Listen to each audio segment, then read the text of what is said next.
que c'est ça? Il y a un problème ou quoi avec les Klingons? Ça rend zinzin les réseaux sociaux, savais-tu? Mange un sac de bites.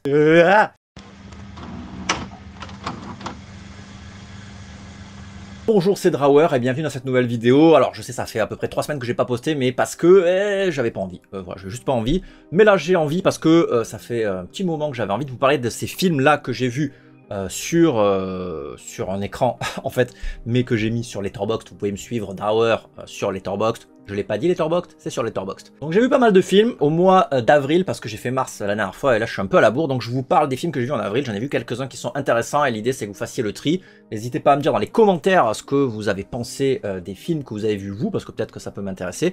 Et puis s'il y a des trucs qui vous ont hypé dans les films que j'ai évoqués dans cette vidéo, ça me fait plaisir de vous lire, de toute façon, tout simplement. Voilà, ça me fait plaisir de vous lire. Abonne-toi si tu n'es pas abonné, évidemment, et puis pouce en l'air pour la force, comme d'habitude. Sinon je ne suis pas vu. Voilà, on y va. Ça fait 1 minute que tu parles, ton intro elle est trop longue, mec, elle est trop longue. Ok, c'est parti. Donc on y va, j'ai vu King of New York. King of New York, film de Abel Ferrara, réalisateur qui a fait notamment Driller Killer, que je n'ai pas vu, Body Snatchers, que je n'ai pas vu, et Bad Lieutenant, que j'ai vu. Alors, attends, je vais vérifier quand même. Ferrara, voilà, il est très connu, voilà, c'est ça, Bad Lieutenant, avec Harvey Keitel, qui était quand même assez pas mal. Assez pas mal. Est-ce que c'est français? On ne sait pas. King of New York, ça parle de quoi? Ça parle de Christopher Walken qui sort de prison. Fucking King of New York. Enfin, son personnage qui s'appelle Frank White, je crois dans mes souvenirs, dès sa sortie de prison, un petit peu s'engager politiquement et comme un parrain de la mafia, semer la zizanie dans New York et enfin enlever plutôt la zizanie parce qu'il y a beaucoup de racailles, il y a beaucoup de gens qui veulent prendre le pouvoir. Donc c'est un jeu de pouvoir. Il est accompagné de Wesley Snipes, de Laurence Fishburne quand ils sont tout jeunes et c'est excellent. Donc c'est un espèce de film de mafia dans New York avec les éclairages des années 90 et tout, donc c'est excellentissime, avec beaucoup de pubs pour Coca-Cola aussi, mais très sympathique. Le film, moi je trouve, brille par le jeu d'acteur de Christopher Walken qui, bon, on l'a vu dans Pulp Fiction, on l'a vu dans Severance notamment dernièrement, mais qui est, je trouve, un acteur formidable et je pense que c'est pour moi, un de ses meilleurs films, en tout cas celui où on le met le mieux en avant et c'est celui où il y a la plus grande aura. Il y a tellement de grande aura qu'il y a beaucoup de rappeurs, Notorious Big, Nas, qui le citent dans ses clips de rap et dans leurs chansons, quoi. Et il y a notamment, voilà, c'est un peu comme le Kaiser Soze ou le Tony Montana, le Corleone, comme tu veux.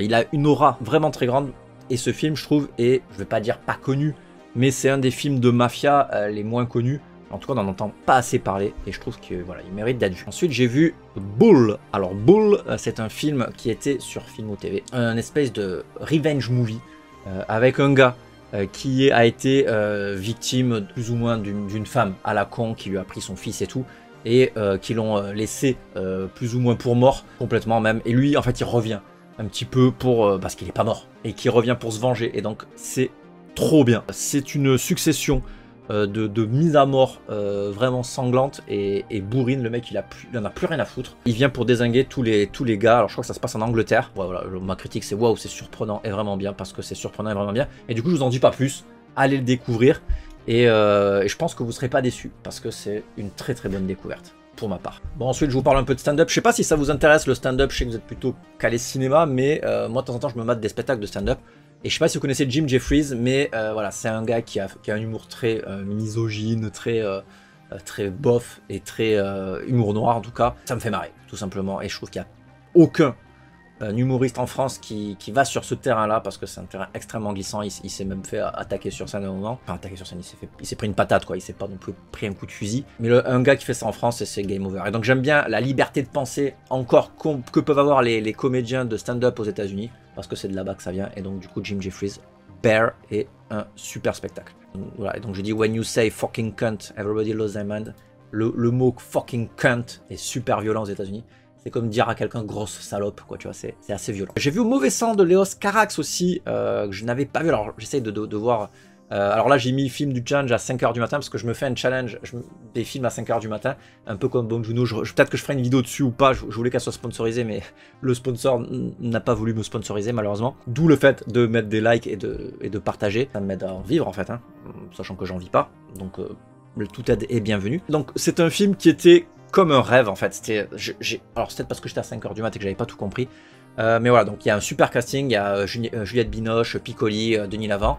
Et il y a Juliette Delpy aussi, Juliette Delpy, ouais, ça. Voilà, donc en gros, c'est une histoire de.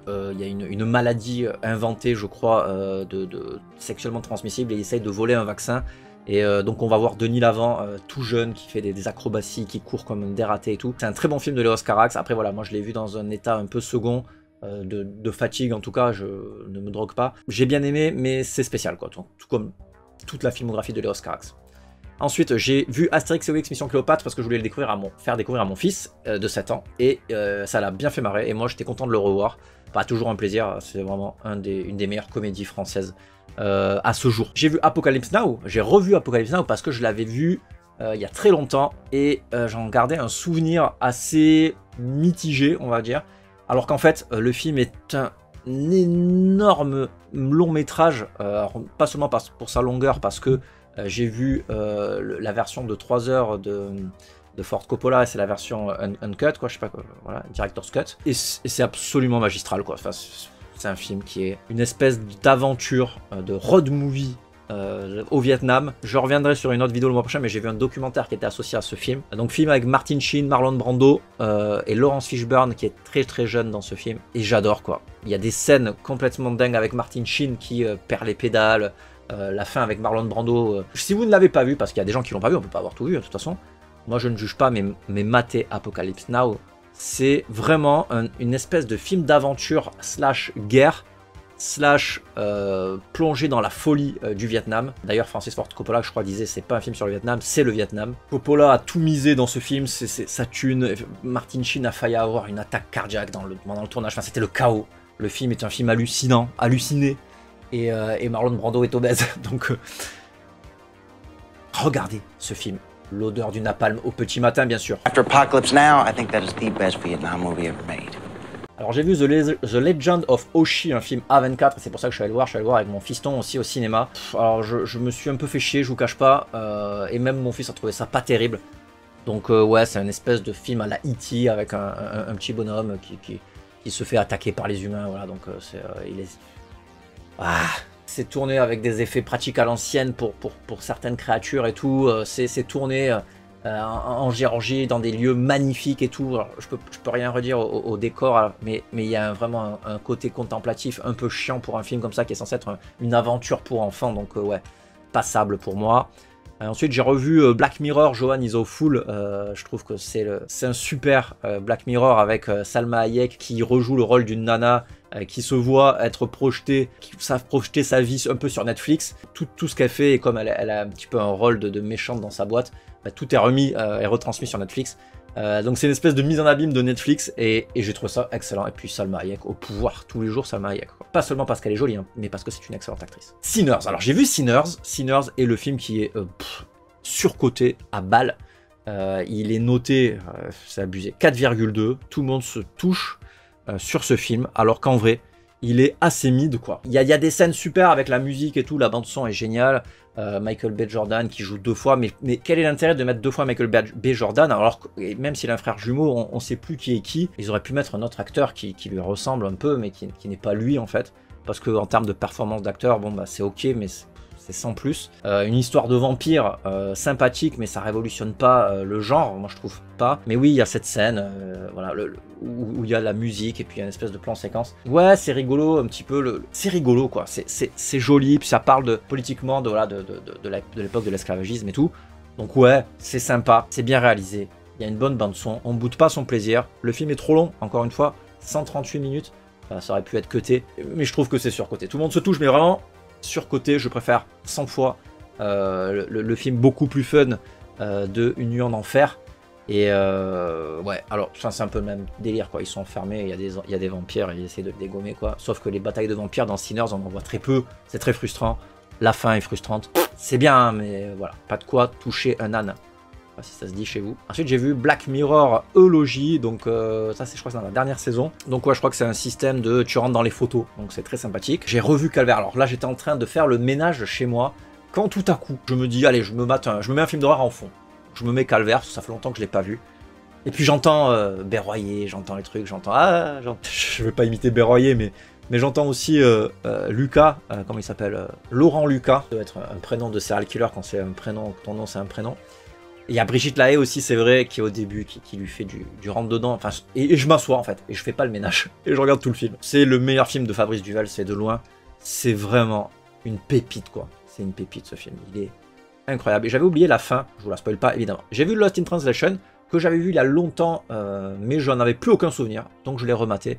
Et effectivement, c'est formidable. Une espèce de rencontre entre Bill Murray et Scarlett Johansson sur fond de Japon.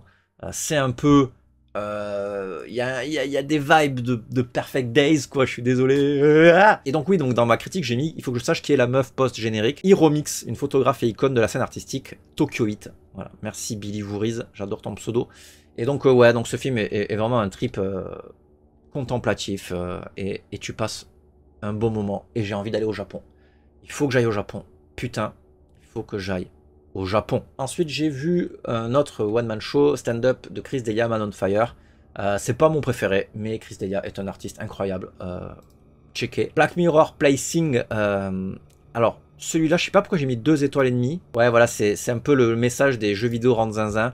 Mais j'en ai quand même un relativement bon souvenir, mais assez éloigné, donc ouais.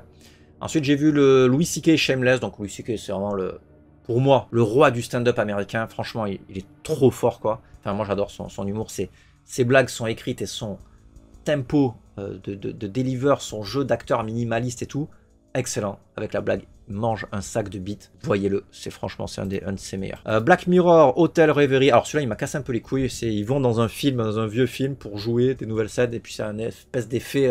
papillon. J'ai failli m'endormir 30 fois, ouais, c'est un peu ça. J'ai vu Louis C.K. Sorry aussi, court-métrage, n'importe quoi. Stand-up, il est sympa et puis il revient sur, je crois, les thématiques d'après sa tollée sur le fait qu'il se branle devant des gens qui ramènent à l'hôtel. Et c'est pas mal du tout, quoi. Alors j'ai mis 3,5, mais bon, c'est vraiment pour pinailler, c'est très bon. Ensuite, j'ai vu Black Mirror, Bête Noire. Donc, en fait, je me suis fait la dernière saison. Donc là, c'est sur le Mandela Effect et c'est assez sympathique. En fait, c'est toutes les Mandela Effect, c'est toutes les croyances erronées.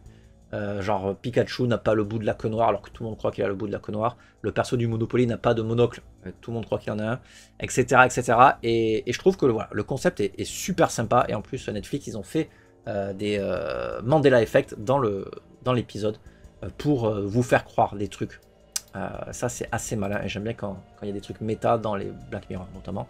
Ensuite j'ai vu donc le Black Mirror Common People et celui-là il est vraiment bien, très très bien celui-là. Je l'ai mis 3,5 mais il aurait mérité un 4. L'idée c'est en gros une femme qui est mourante. L'actrice elle est dans The Office mais elle est aussi dans l'autre série dont je me rappelle plus le nom. Et qui est ni plus loin que The Office mais avec une femme. Et donc elle est malade et puis son mari décide de la soigner en s'inscrivant dans une boîte qui vient de créer une espèce d'implant qui lui permettra de vivre plus longtemps. Mais elle doit dormir beaucoup, elle ne peut pas sortir d'un certain périmètre et arrivé à un moment, elle veut sortir du périmètre mais il faut qu'elle passe à la version premium et donc elle paye plus. Et comme le mec a pas de thune et elle non plus, il trouve un métier à côté qui est un métier en rapport avec les réseaux sociaux. Où il doit faire des trucs à la Jackass pour gagner de la thune. Et c'est un peu la plongée dans la noirceur d'un monde ultra connecté où les gens vous proposent des formules toujours plus chères pour avoir des options qui devraient être de base en fait. Et là encore, c'est Netflix qui fait le fait que Netflix fasse un Black Mirror sur ça. Je trouve que c'est quand même un petit peu l'hôpital qui se fout de la charité. On est en plein dedans en fait là. C'est vraiment à chaque fois. Black Mirror, on est en plein dedans. Black Mirror, c'est le futur. Black Mirror, on y est là. On y est. J'ai vu Return of the Living Dead 3. Alors j'ai commencé par le 3 parce que les copains sont venus et que j'avais la VHS et que ça c'est l'affiche de VHS qui me faisait le plus peur franchement à l'époque où j'allais dans un vidéoclub. Enfin je veux dire cette meuf est effrayante et encore sur celle-là il y a le fond rouge, dans l'autre il n'y avait pas le fond rouge. Vraiment effrayant, je trouve les miroirs dans le visage, le truc qui sort du bras, enfin ça, une espèce de... Ça convoque Freddy Krueger, clairement. Freddy me faisait déjà bien peur quand je l'avais dans le vidéoclub. Et donc là, c'est réalisé par Brian Yuzna, donc je me suis dit, bon, ça va être forcément quali. Et franchement, c'est trop quali. Donc Brian Yuzna qui a fait Society, Le Dentiste, film que j'adore. Et je trouve que c'est un super réalisateur sur le body horror et tout. Donc ouais, on a kiffé, on l'a vu en VHS et on s'est tapé des barres. Et donc du coup, on avait envie de voir les 3 autres. Et on a vu Enfin, les 3 autres, on a vu le 2 et le 1. Donc celui-là, il est vraiment très très bon si j'ai mis 4 étoiles et demie. Après, les vannes se mélangent dans ma tête parce que j'en ai vu beaucoup. Vous pouvez aller le voir, en tout cas, juste, voilà, si vous aimez Louis C.K., très bonne vanne dans celui-ci. Donc j'ai vu Happy End, donc j'ai mis des vibes de Lantimos, mais c'est un film de Haneke. J'essaie de voir quelques films d'Haneke qui me manquaient à ma filmographie. Celui-ci est super parce qu'il y a Isabelle Huppert notamment, donc c'est un petit peu encore la bourgeoisie, et voilà, ça me faisait penser un petit peu à Canine sur les rapports conflictuels, familiaux. C'est un film très très lent avec des plans fixes, qui dure des plombes. Bon voilà, c'est un peu comme regarder une peinture, je le mets dans mon commentaire, parce que tu regardes un truc et ça ne bouge pas, c'est un peu comme regarder Jeanne Dillman par exemple, c'est très contemplatif, mais Haneke en même temps c'est très contemplatif, et celui-ci n'est pas vraiment irrévérencieux comme le sont les autres Haneke. La scène finale a quelque chose avec Trintignant qui est assez émouvant, c'est pas assez poussif, c'est poussif et c'est pas assez poussé. Ensuite j'ai vu Bad Taste, donc là pareil, il traînait en VHS, je l'ai regardé. Alors c'est rigolo, je l'avais déjà vu, mais j'en avais pas trop de souvenirs. C'est vraiment à l'époque, j'avais regardé, je pense, en diagonale. Très nanardesque, c'est fait avec 3 €, mais c'est beaucoup de cœur. J'aime tellement Braindead que ce film est 45 places en dessous, quoi. Donc j'ai pas trop aimé. Enfin, j'ai bien aimé, mais moins que Braindead, et je peux pas m'empêcher de les comparer. Requiem for a Dream est repassé au cinéma pour fêter les 25 ans, je crois, et je l'ai vu en salle. Je l'ai revu en salle. C'est un film que j'adore, que j'ai vu, franchement, j'ai dû le voir 5-6 fois. Je regarde pas les films 40 fois, mais quand 5-6 fois, c'est que c'est vraiment un bon film. C'est le bad absolu. Je ne peux que vous encourager à le voir si vous ne l'avez pas vu. C'est une catastrophe. Pas un feel-good movie, mais il y a la réalisation d'Aronofsky très cutée, avec beaucoup de sons. C'est un film d'horreur en fait. Requiem for a Dream est un film d'horreur. Si tu n'es pas d'accord avec moi, tu as tort. À la fin, tu as le frigo qui attaque et tout, Sarah Goldfarb. La fin, c'est un cauchemar, c'est une plongée dans les méandres des addictions en tout genre.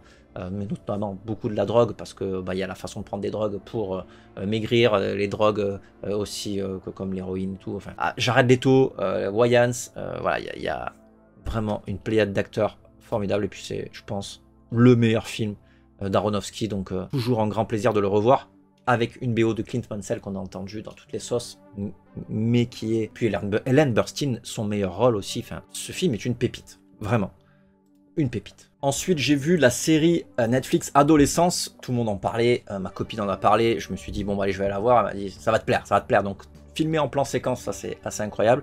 Je crois qu'il n'y a que 5 épisodes. C'est un enfant qui apparemment a tué une de ses amies, et on essaye de savoir pourquoi, si c'était lui vraiment, etc. Il est accompagné de son père en prison, en détention provisoire, au poste, si tu préfères. Et donc, on va voir épisode après épisode, un petit peu, on va mettre la lumière sur ce qui s'est passé. Alors c'est très intéressant sur un plan technique, évidemment, c'est assez ouf. Maintenant sur l'histoire, je trouve que les 4 premiers épisodes sont très très bien. Le 5e épisode m'a beaucoup déçu parce qu'on a un point de vue où il n'y a plus le gosse et on ne sait pas trop ce qu'il devient de ce gosse. N'en demeure pas moins une très bonne série qui a le mérite d'être assez courte.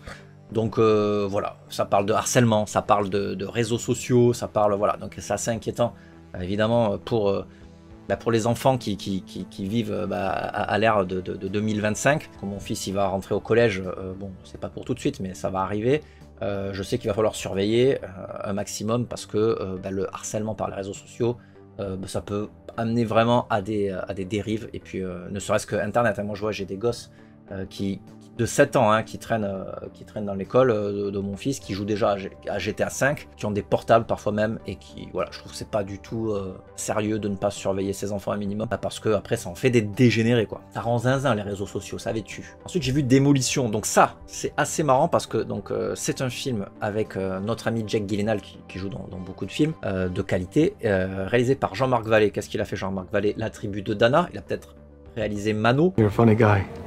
Dallas Buyers Club, ah ouais, putain, ouais, il est très très bon, parce que, ouais, tout ça c'est des bons films en fait. Je l'ai regardé en entier, puis je me suis dit, putain, mais je crois que je l'ai vu, et en fait je l'avais déjà vu, sauf que j'en avais plus aucune idée. N'en demeure pas moins un super film qui, avec Naomi Watts aussi, c'est vrai, où on a en fait Jake Gyllenhaal qui pète les plombs un peu, et qui a besoin de détruire des choses pour se sentir mieux, mais je vous laisse découvrir pourquoi. Notamment des scènes qui ont été tournées en improvisation totale, notamment la scène du frigo. Voilà, très marrante, scène du frigo si tu l'as pas vu. C'est 2 fois que je parle de frigo dans une seule et même vidéo, c'est quand même étrange. Il y a un problème ou quoi avec les frigos?